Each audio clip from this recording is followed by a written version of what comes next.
Hello बच्चों, ये जो मोल कॉन्सेप्ट चैप्टर स्टार्ट किए थे, इस लेक्चर में आज हम बात करेंगे कुछ इलेक्ट्रॉन और प्रोटॉन और न्यूट्रॉन निकालने के बारे में। फिर उसके बाद आपको पढ़ाएंगे मोल। पहले इलेक्ट्रॉन और प्रोटॉन कैसे निकाला जाता है, उसके बाद तब फिर पढ़ाएंगे आपको मोल क्या है, ये एक मोल बराबर कितना होता है, ये सब आपको बताएंगे। फिर चलिए बात करते हैं सबसे पहले इलेक्ट्रॉन और प्रोटॉन। देखिए यहाँ पे एक एग्जाम्पल लिए हैं। एक एग्जाम्पल है कैल्शियम। कैल्शियम का एटॉमिक नंबर कितना होता है? एटॉम नीचे जो होता है कोई भी एलिमेंट का ये नीचे वाले को हम क्या बोलते हैं? एटॉमिक नंबर बोलते हैं। और ए इक्वल टू मास नंबर, ये क्या है? ए है। इससे आपको सिंबल से बताए थे, इस सिंबल से ये जेड है, ये ए होता है, इसको एटॉमिक नंबर बोलते हैं, इसे मास नंबर बोलते हैं।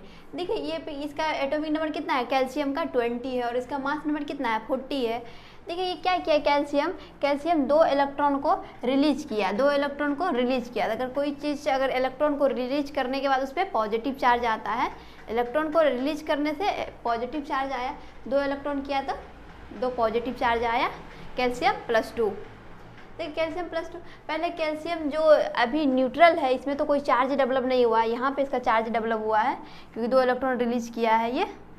तो इस पर अभी पहले इसका बात कर लेते हैं। देखिए इसमें क्या होता है कि यहाँ पे जेड बराबर एटॉमिक नंबर 20 है और मास नंबर 40 है। देखिए जेड बराबर 20।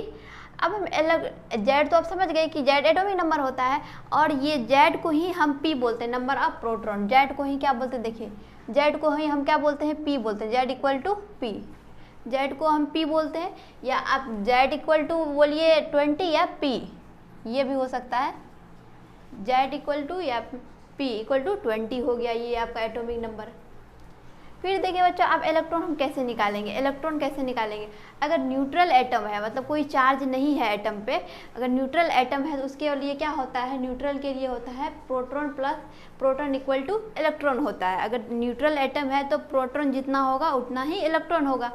तो ये कैल्शियम पे अभी कोई चार्ज नहीं, ये क्या है? न्यूट्रल है, तो इसके लिए प्रोटॉन इक्वल टू इलेक्ट्रॉन हो जाएगा। देखिए प्रोटॉन कितना है? प्रोटॉन तो आपका जैसे जेड ही 20 और पी भी 20, क्योंकि जेड को ही पी बोलते हैं, इसका मतलब पी कितना है? 20 है, तो ई भी कितना हो जाएगा? 20 हो गया।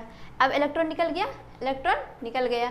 अब निकालेंगे क्या? न्यूट्रॉन निकालेंगे। न्यूट्रॉन निकालने का ये जो फॉर्मूला होता है न्यूट्रॉन निकालने का, ए माइनस जेड। ए क्या है? एटॉमिक मास, और जेड क्या है? Atomic number. ए क्या है? एटॉमिक मास, और जेड क्या है? Atomic number. तो ये न्यूट्रॉन निकालने का फॉर्मूला, तो इसका मास कितना है? 40 है और जेड 20 है। 40 में neutron equal to A minus Z, तो कितना हो गया? 40 माइनस 20 आ गया। अब फिर बात करते हैं यहाँ पे क्या कैल्शियम जो है 2 इलेक्ट्रॉन को रिलीज किया। 2 इलेक्ट्रॉन को जो रिलीज करने के बाद कैल्शियम पे +2 आया चार्ज।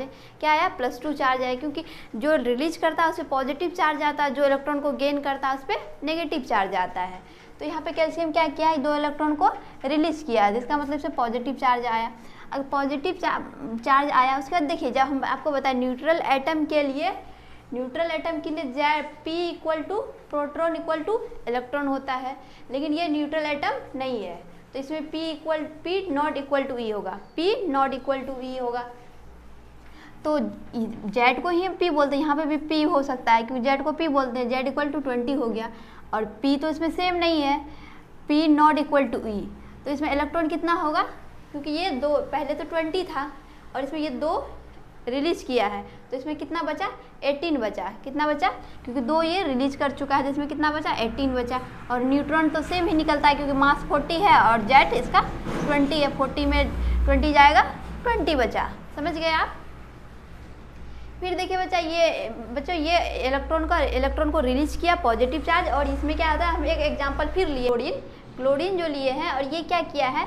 इसमें तो इलेक्ट्रॉन को रिलीज किया था और इसमें इलेक्ट्रॉन को क्या करेगा? क्लोरीन गेन करेगा। अगर गेन करने के बाद क्या होता है? इलेक्ट्रॉन नेगेटिव चार्ज आता है। गेन करने के बाद नेगेटिव चार्ज आता है। देखिए यहाँ पे कितना है? क्लोरीन इसका एटॉमिक नंबर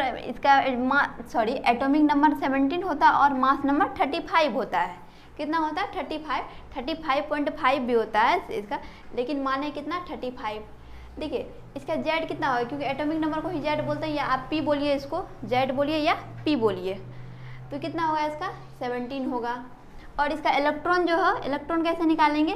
क्योंकि देखिए ये न्यूट्रल एटम है, ये इसमें भी कोई चार्ज नहीं है, इसीलिए इसमें जेड इक्वल टू ई हो, P इक्वल टू ई हो जाएगा, P इक्वल टू मतलब प्रोटॉन इक्वल टू इलेक्ट्रॉन हो जाएगा, क्योंकि ये न्यूट्रल एटम है, इसमें चार्ज कोई नहीं है अभी, तो इसमें E बराबर कितना हो जाएगा 17, क्योंकि इसको P बोलते हैं हम, Z को ही P को ही Z बोलते हैं या Z को P, तो ये कितना हो जाएगा आपका इलेक्ट्रॉन बराबर 17 हो जाएगा। न्यूट्रन निकाल लेंगे, इसका 35 में 17 जाएगा तो 18 आ गया, न्यूट्रन कितना आ गया 18 आएगा, ये इस फॉर्मूला से neutron equal to Z equal to ये आ गया। फिर देखिए बच्चों, फिर बात करते हैं क्लोरीन, जो 35 माइनस 17 इक्वल टू 18 आ गया। फिर देखिए बच्चों, क्लोरीन जो है, क्योंकि इसमें एक इलेक्ट्रॉन को गेन किया है, एक इलेक्ट्रॉन को गेन किया जिसमें नेगेटिव चार्ज आया, नेगेटिव चार्ज आने के बाद proton equal to not equal to ये इलेक्ट्रॉन होगा, proton not equal to electron होगा, क्योंकि इसमें चार्ज आया। न्यूट्रल एटम के लिए ये वैलिड है, न्यूट्रल एटम के लिए प्रोटॉन इक्वल टू इलेक्ट्रॉन होता है, लेकिन यहाँ पे चार्ज आया तो P equal not equal to E हो जाएगा। और इसका जो एटॉमिक नंबर था 17 है, और इसका जो इलेक्ट्रॉन हो जाएगा, क्योंकि ये क्या किया, एक इलेक्ट्रॉन को गेन किया है, यहाँ पे तो 2 इलेक्ट्रॉन को रिलीज किया था, 20 में से 2 गया तो 18 बचा, और ये क्या किया, एक इलेक्ट्रॉन को अपने से गेन किया है, तो यहाँ पे 17 था, 17 में एक लिया कितना 18 हो गया, और जो इसका न्यूट्रॉन जो है सेम होगा, क्योंकि A माइनस Z 18 हो गया न्यूट्रॉन। समझ गए बच्चों, ये था आपका जितना भी ये बोर्ड भी ये वाला बताया है कैल्शियम और क्लोरीन का, ये था आपका इलेक्ट्रॉन, प्रोटॉन और न्यूट्रॉन निकालने का कॉन्सेप्ट। आप इससे अच्छे से निकाल सकते हैं, आगे अगर कोई भी एटम आपको दिया रहे तो आप बहुत इजीली निकाल पाएंगे। देखिए बच्चों, आप बात करते हैं मोल कॉन्सेप्ट, जो चैप्टर का मोल, जो मोल किसे कहते हैं, ये डेफिनेशन की मोल किसे कहते हैं, ये मोल जो टर्म है, तो इसमें ये कह रहा है कि a mole is the amount of substance that contain as many species जैसे एटम, मॉलिक्यूल्स, आयन या अदर कोई particles, as there are atoms is exactly carbon, देखिए क्या है 12 gram of carbon 12 gram of carbon 12। ये कह रहा है, जो ये मोल के बारे में जो डेफिनेशन है, a mole of amount of substance, ये जो amount of substance many species, जैसे species many atom, molecule, ion, other particle कुछ भी हो सकता है, there are atom exactly carbon मतलब 12 ग्राम ऑफ कार्बन 12 है। इसका मतलब होता है बच्चों, यहाँ पे देखिए कार्बन जो है, कार्बन का क्या होता है कि मतलब कार्बन का 3 आइसोटोप होता है, क्या होता है, कार्बन का 3 आइसोटोप होता है, और आइसोटोप का मतलब ये होता है कि उसमें उसका एटॉमिक नंबर सेम हो और मास नंबर डिफरेंट हो। एटॉमिक नंबर मतलब Z सेम हो और A डिफरेंट हो, उसे क्या बोलते हैं हम, आइसोटोप बोलते हैं। देखिए isotope same atomic and but different mass number होता है।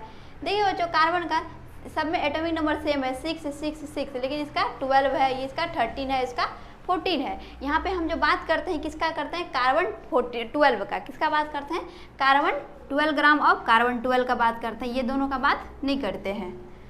फिर बात करते हैं बच्चों, 1 मोल बराबर 1 मोल बराबर कितना होता है, 6.022 × 10⁻23। ये जो होता है वो 1 मोल के बराबर होता है, 1 मोल के बराबर होता है इतना, और इसे हम क्या बोलते हैं, एवोगाड्रोस नंबर, क्या बोलते हैं इसे, एवोगाड्रोस नंबर। और इसको रिप्रेजेंट करते हैं इससे Na से, क्या करते हैं, Na से, इसको ये रिप्रेजेंट करते हैं इससे। और देखिए आप ऐसे 1 मोल बराबर Na बोल सकते हैं, या उसका जो इतना नंबर होता है ये आप बोल सकते हैं 6.022 × 10⁻23 बोलेंगे, माइनस या माइनस नहीं बोलेंगे, -23, यहाँ पे प्लस है 23 है, और उसको Na बोले। फिर आप ऐसे भी बोल सकते हैं 1 mole equal to Na, 1 mole equal to Na बोल सकते हैं।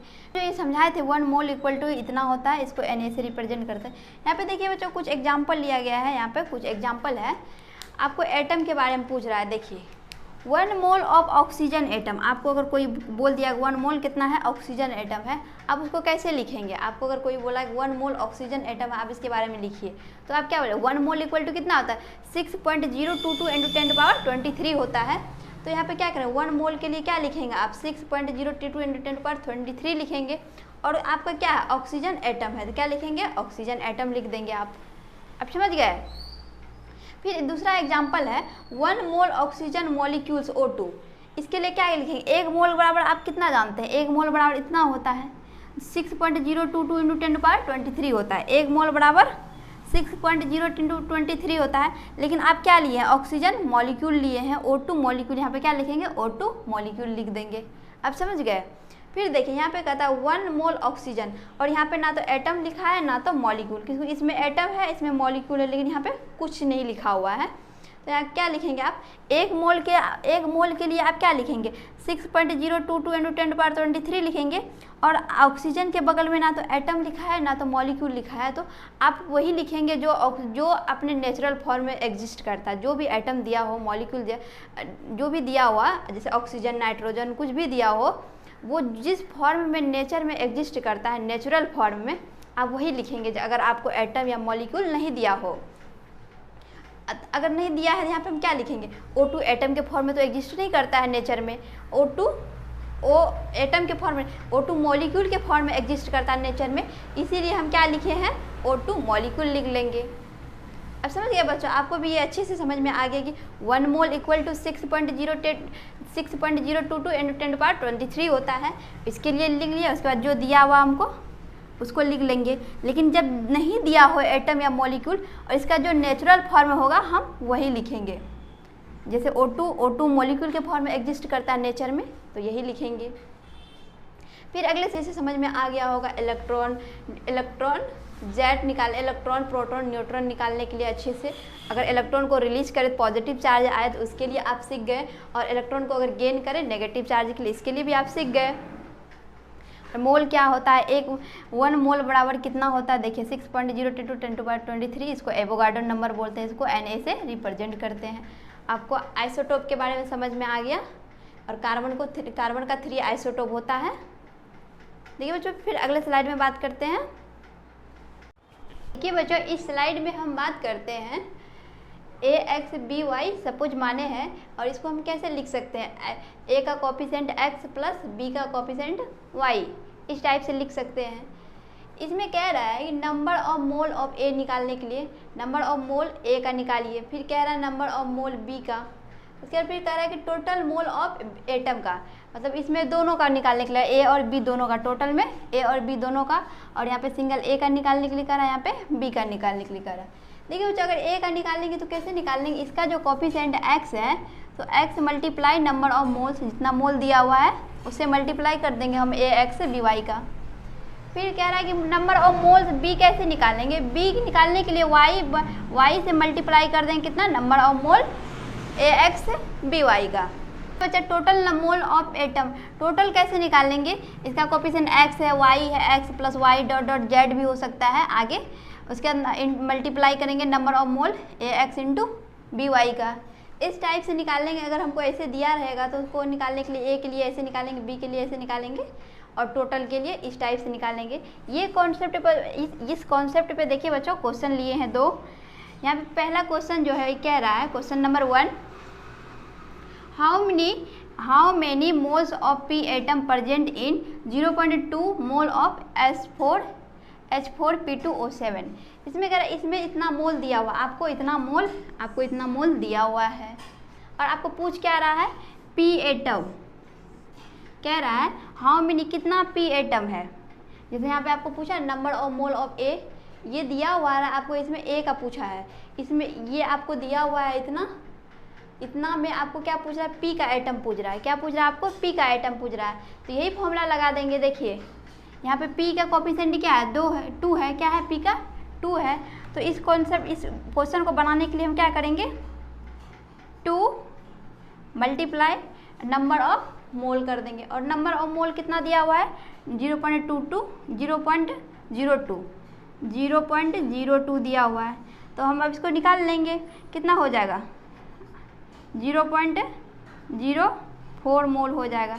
कितना हो जाएगा, 0.04 मोल हो गया। इसका ऑप्शन नंबर कितना हो जाएगा, यहाँ ऑप्शन नंबर सी हो जाएगा। क्या हो जाएगा, ऑप्शन नंबर सी हो जाएगा। अब समझ गए इस कॉन्सेप्ट पे। इसमें कह रहा था नंबर ऑफ A निकालने के लिए, तो इसका X का कोफिशिएंट मल्टीप्लाई, जैसे यहाँ पे A है ना आपका, इसको ऐसे भी लिख सकते हैं हम। तो इसका क्या किया, इसका जो X into number of mole of AX into BY, उसी टाइप से यहाँ पे आपको P पूछा है। P का कितना है, यहाँ पे इसका 2 है, 2 को हम लिख दिए, और नंबर ऑफ मोल इतना दिया है, मोल से मल्टीप्लाई करके इतना निकल गया। ये क्वेश्चन बन गया। फिर देखिए बच्चों क्वेश्चन नंबर जो दूसरा है, इसमें कह रहा है how many total number of mole of atoms present in 5 मोल, इसमें कितना दिया हुआ है 0.5 मोल सुक्रोज। सुक्रोज का ये फॉर्मूला आता है C12H22O11, 612H22O11 होता है। इसमें how many total number of mole, total पूछा है, इसमें सिर्फ P एटम पूछा था, इसमें टोटल नंबर वो पूछा है, इसमें टोटल नंबर वो पूछा है। टोटल निकालने के लिए यहाँ पे क्या था x + y प्लस और इंटू नंबर ऑफ मोल्स। तो हम क्या करेंगे सुक्रोज, ये टोटल निकालने के लिए कह रहा है, तो इसमें क्या करेंगे हम टोटल नंबर ऑफ मोल निकालने के लिए यहाँ पे देखिए ये क्वेश्चन हम यहाँ पे बना दिए पहले। क्या होगा सारा जो इसका जो कोएफिशिएंट 12 है 22 और 11 है, सारे को हम क्या करेंगे ऐड करेंगे, उसको मल्टीप्लाई कर देंगे नंबर ऑफ सुक्रोज इतना जो दिया हुआ है मोल। तो हम क्या करेंगे देखिए बच्चों 12 + 22 + 11, 12 + 22 कितना होगा 34 और 34 और 11 कितना हो जाएगा 45 हो जाएगा। कितना हो जाएगा ये 45 हो गया। और नंबर ऑफ मोल्स सुक्रोज का कितना दिया हुआ है आपको 0.005 दिया हुआ है 0। तो क्या करेंगे आपको यहाँ पे लिखेंगे 0.05 मोल दिया हुआ है, तो इसको बनाएंगे कैसे 45 × 0.05 मोल। देखिए बच्चों इसका आंसर आया 45 × 0.05 मोल आया। तो देखिए बच्चों इसका ऑप्शन नंबर 22 × 0.05 मोल है ये 12, यहाँ पे 12 नहीं, यहाँ पे तो 45 है। और यहाँ पे देखिए बच्चों ऑप्शन नंबर सी, इसका क्या आ जाएगा ऑप्शन नंबर सी आ जाएगा। और डी में है 9, ये भी नहीं हो सकता है। देखिए बच्चों इसी टाइप से बनाया जाता है इस सवाल को। देखिए ये दोनों कॉन्सेप्ट पे, ये कॉन्सेप्ट पे 2 सवाल करा दिए और आपको बहुत अच्छे से समझ में आ गया होगा कि अगर कोई हमको मोल दिया हुआ है और उसमें कोई एटम निकालने के लिए कह रहा है, उस एटम को हम कैसे निकालेंगे। और फिर टोटल अगर बोलेगा तो टोटल को इस टाइप से निकालेंगे। फिर देखिए बच्चों यहाँ पे क्या करें 1 मोल = 1 मोल = क्या होता है Na होता है। Na मतलब 6.022 × 10⁻23 होता है। 1 मोल = Na, अगर 2 रहेगा तो फिर 2 को Na से मल्टीप्लाई कर देंगे। अगर हाफ रहेगा, हाफ मोल रहेगा तो क्या करेंगे Na का हाफ हो जाएगा, Na/2 हो जाएगा मोल नंबर से। या 10 रहेगा फिर 10 क्या होगा Na से मल्टीप्लाई हो जाएगा। जितना रहेगा जैसे 1 मोल = Na होगा, अगर 2 रहेगा 2 से मल्टीप्लाई रहेगा, अगर हाफ रहेगा तो हाफ हो जाएगा Na/2 हो जाएगा, 10 रहेगा 10 भी मल्टीप्लाई हो जाएगा। फिर बच्चों अगले लेक्चर में फिर इससे आगे बात करते हैं।